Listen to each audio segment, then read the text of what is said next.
Hi. Hi, I'm Lauren Albandian, and I am the owner coordinator of NORWAC, the Northwest Astrological Conference. And I am here this morning talking to my dear friend, Tara All. Tara and I met 11 years ago. She has reminded me it was May of 2010. So we're coming up on those 11 years where she came into my classes and we just connected back then and have been just fast friends and colleagues since that time. And so I'm so grateful for you taking the time to chat with me. Well, I'm grateful to be here and to be in your life because 11 years is a long time. It is a long time. It is a long time. I'm going to adjust that, and that's going to be live while I'm doing it. But I just wanted to let you all know that Tara is an evolutionary astrologer. She's an artist. She's a tarot reader. She's, she approaches archetypes experientially. And she's just your artistry, your way of presenting, I like it because it's very intentional the way you teach, but it's not tight. It's intentional and it's just this kind of free kind of experience. And I really appreciate the way you teach. I appreciate the way you present. I appreciate your whole process. And so I'm just going to look on your list and see all the things that you are doing because I have this in front of me. So she's created a series on YouTube called We Are the Planets through EA Zoom meetings. She has spoken before at NORWAC. This will be third time. Fourth? Mm-hmm. Okay. So she spoke at UAC. She's spoken with Kepler College, the Washington State Astrological Association. She was on the board of the Washington State Astrological Association with me. The Indian Institute of Oriental Heritage, right?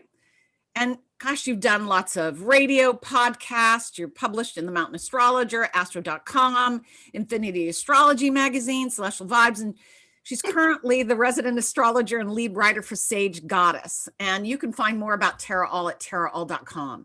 So Tara, you've got 2 lectures coming up at NORWAC. And I think this might be the first time, and we've been asked for many years to do this, and I'd have to go back and look at my history for NORWAC, but I think it might be the first time we actually had a real blending of tarot and astrology. So she's doing astrological tarot, bringing the archetypes and symbols together. The conference is May 27th through 31st, and this lecture is on May 28th. That's Friday at 4:30 p.m. Pacific time. So you can find information at norwac.net. You can look at the schedule. You can look at the speakers, do all of that. So tell me, have you been doing tarot and astrology about the same length of time? Yeah, it's a good question. And it's exciting for me because my earliest students, when I was working at Stargazers, maybe 8 or 9 years ago, they've been requesting this of me. Like for years, they've been saying, you need to do both together. I actually started with lessons in tarot before astrology, but it was when I was dabbling in astrology. And so then really, yes, I've been weaving them together all along. Astrology is, as soon as I started really, taking your classes, astrology became my overall, I don't want to say life philosophy. It's not quite the right word, but it is like the way I make sense of things. Like all energy weaves into that somewhere. And so that astrology is really what helped me better learn the tarot, meaning the flow of the energy. I could pull a card and I could say, oh, that's Mercury and Taurus. I understand the flow of that energy. So yeah, I mean, for all these years, I've been doing both together, still do both together. So tell me a bit about how your process of bringing these archetypes together. I get a little bit of it in what you just said and how you make sense from one to the other. Mm-hmm. So what are you going to be presenting? Well, I'm going to talk about just some of the general connections between them. And then we're going to look at, and many people may already be familiar with this because this brings in numerology. Really, all these different areas of metaphysics are honestly roads back to the same thing. So they all work with each other. But in working with the tarot, when you're working with the major arcana, you can use your numerology to add up your birth date to come up with your lifetime card, right? And there is a like one for your external expression of your personality, one for your inner soul sense of self, and then you can do it every year for a growth symbol. So for me, that's been a really enriching way to work with stuff. And similar to the way that I work with planets first, which is choosing a planet first, this is almost like another way to choose an archetype or energy first. So we will talk about that. In practice, it's so common for me, like even if I'm doing just a straight on astrology consultation or session, I almost always at least pull one card so I get a feel of the energy.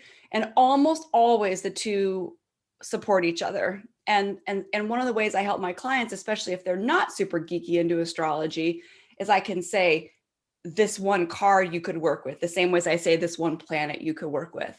So for example, if we've just talked about Venus for the last 90 minutes, the Empress, who is ultimately the embodiment of Venus, is a great archetype that is approachable for people, right? Gives it a face, gives it some flesh, gives it some story. Yeah. So this is going to be for a beginner who's never done, so somebody who's never looked at tarot and astrology before, they'll be able to get something from this. Yeah, you could definitely step away knowing what's your personality card, what's your soul card, what's your growth symbol card for the year, and at least a little bit of information of feeling like what that might mean. There's no way we can go through 78 cards of the tarot in an hour and 15 minutes or whatever we have. But at least we'll be able to touch on. So here's the thing, like the minor arcana really is more like the day-to-day experiences we're going through. Super useful information, but it's the major arcana that's at the deeper soul level. You know, I mean, right, we're evolutionary astrologers, right? So we're always going for the deeper underlying level of things.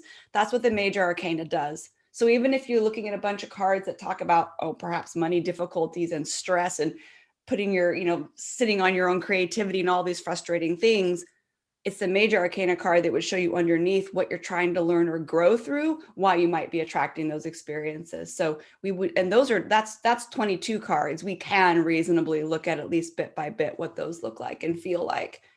Yeah. And which signs and planets align with them, because if you take those 22 cards, each one aligns with one of the 12 signs or one of the, what I'm calling like the main planets.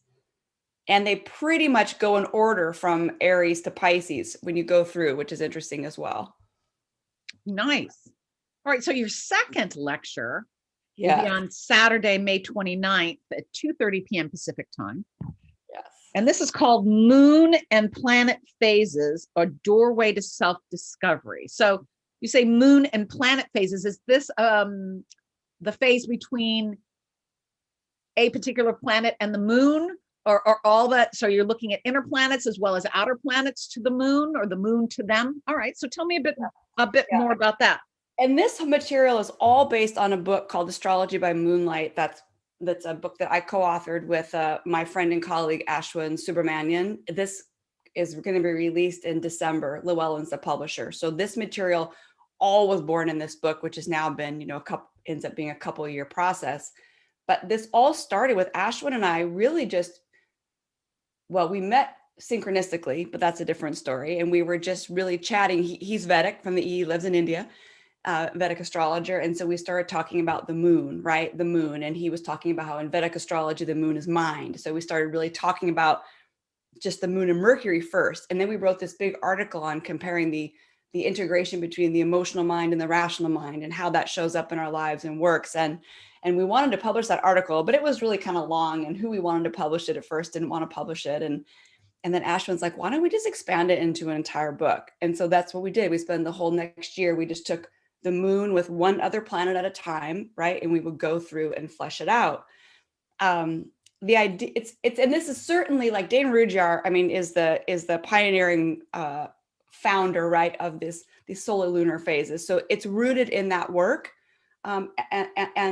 And in this lecture, we're going to talk about the moon in general, because the whole point of this is that this is from this perspective, it's looking at the moon as the most personal, reactive, intimate kind of human part of yourself. And then that in relationship to all the other parts of yourself. And I had to write a little list because I can never remember myself. But like, for example, if we're looking at Moon and Mercury and we're looking at the natal phase that those two have together in your birth chart, that phase will tell us how you're bridging or integrating in the current cycle, your emotional and rational mind, or your heart and mind. And so it can give you a feel. And so, and I, of course, we tested this out and looked at our, own charts with it. But there were moments where I got to tell you, I stepped back and I was like, whoa, I've never looked at it that way. But the moon's so personal. So when you get real personal with the moons, like we say, like if you really want to know yourself, you got to go to the moon, because that's the most really truly, like that's our feeling center. It's how we're reacting to life. It's how we're making stories about life, not by itself, but in a big part. And then for example, with Mars, if you want to look at the moon and Mars, well, and this is just one way, by the way, I'm the first one to say, like, every sign, every planet, every field of energy is huge. Like, we're never going to be able to say what it is, which for a South Node in Gemini can be frustrating for me, but I actually find comfort in knowing that we can't be explained, right? Things can't fully be explained. That's actually one of the cool things about life.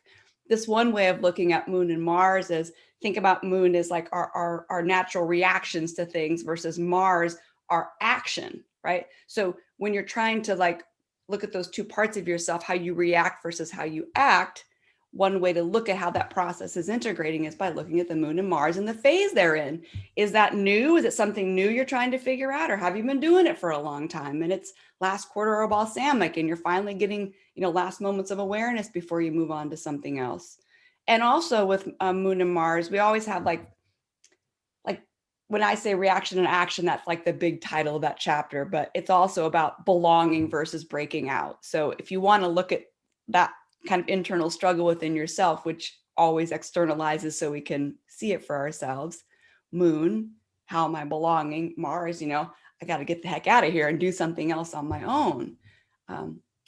Our whole aim in this was meant just to be a journey of self-discovery, a different way of looking at yourself and understanding how the different parts weave together. When you get to the outer planets, it gets a little bit more ethereal, right? Because then all of a sudden you're bridging with Neptune. Moon is time. Like in some ways we look at Moon as time. Moon is in some ways our experience of linear time, but Neptune is timelessness. So when you look at those phases, you can get a feel for whether you're more comfortable living in time, right?